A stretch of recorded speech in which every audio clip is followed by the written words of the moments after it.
carefully pressed that John gave me on our first anniversary. There was a lock of our baby's hair, packs of love letters, a service medal, a purple heart. Things that told the story of our life together. And among these things, the most meaningful treasure of all was John's Prudential life insurance.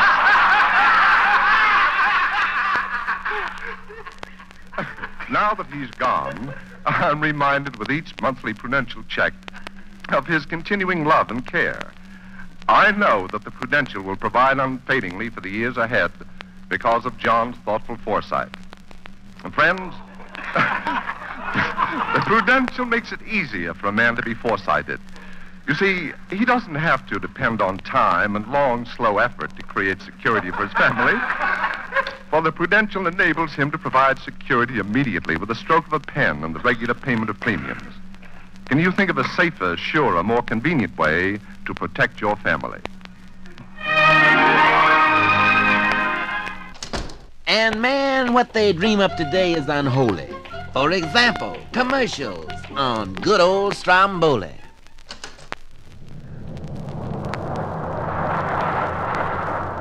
Raging Island. Raging passions. This is Chip. The place, Stromboli. The star, Bergman. Ingrid Bergman. Under the inspired direction of Rossellini. Roberto Rossellini. This is Chip. Stromboli. This is Chip. Stromboli. I must say, Philander, it isn't all glory. This directing and acting's a different type story than what everybody is led to suppose. I had no idea it was no bed of rose.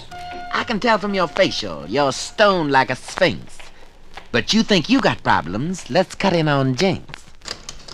As a housewife, because I think that that's what Senator Kefauver did more than anything else in bringing the Senate Crime Investigating Committee into the home, into the kitchen, and giving us all an idea of what was happening right here in New York City.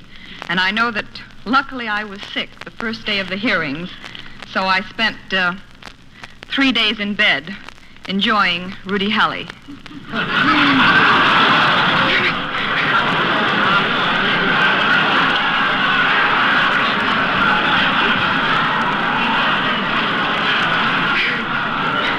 And I must say, I got to know his every move so very well.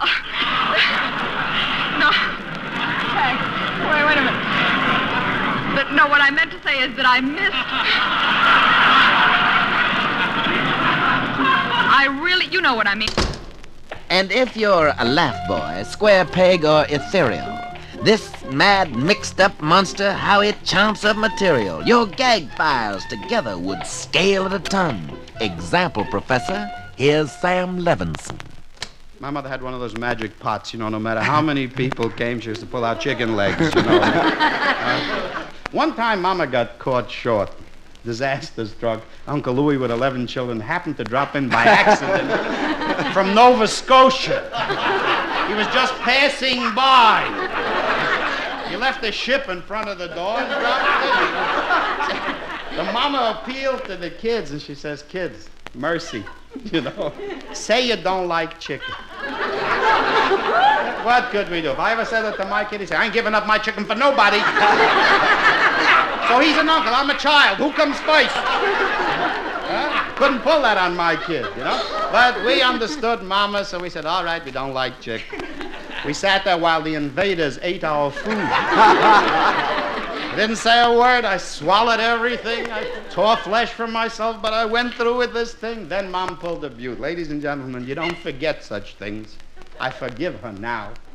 She pulled a butte that the psychologist never would have proved that. When she got around to the dessert, she gets up and in cold blood makes an announcement. She says, "Now," she says, "all the children who refuse chicken don't get any dessert." Imagine that?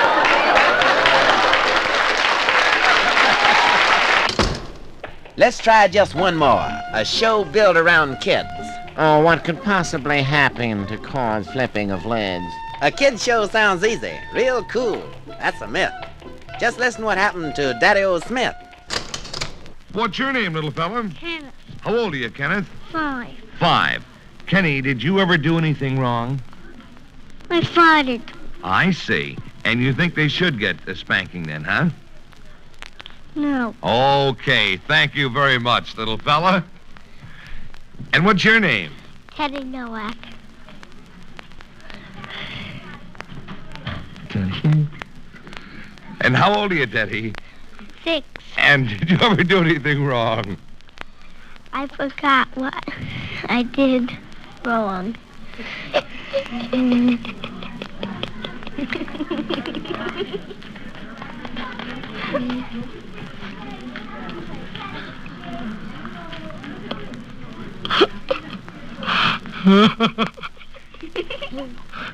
Come over, Mr. Cobb. Talk to the boys a minute. What happened, Buffalo? His name is Teddy.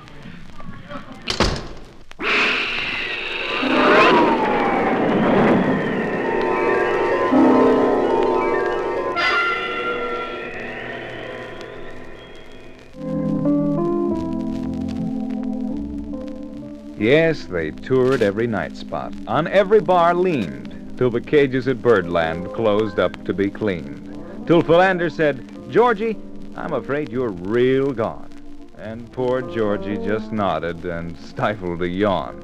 So they floated right out on the ebb of a tone to where milk-bottled Norvos play xylophone. Then headed for Park West to the penthouse on top, where the hi-fi equipment was still playing bop. Well, Georgie, stay real cool till this time next year, and I'll drop from the outer with a bucket of cheer. We'll cut out on a tour of the brights and the gay, where the hep ones in step ones hold their holiday. Oh, thanks, Phil. It was swell being out on the cuff. But, crazy, man, crazy. Once a year's enough. Then, blowing a pitch pipe he took from his pocket, he winked and he waved and took off in his rocket. And then as he sailed away out of sight, he hummed in up-tempo, Happy Christmas to all, and to all a good night.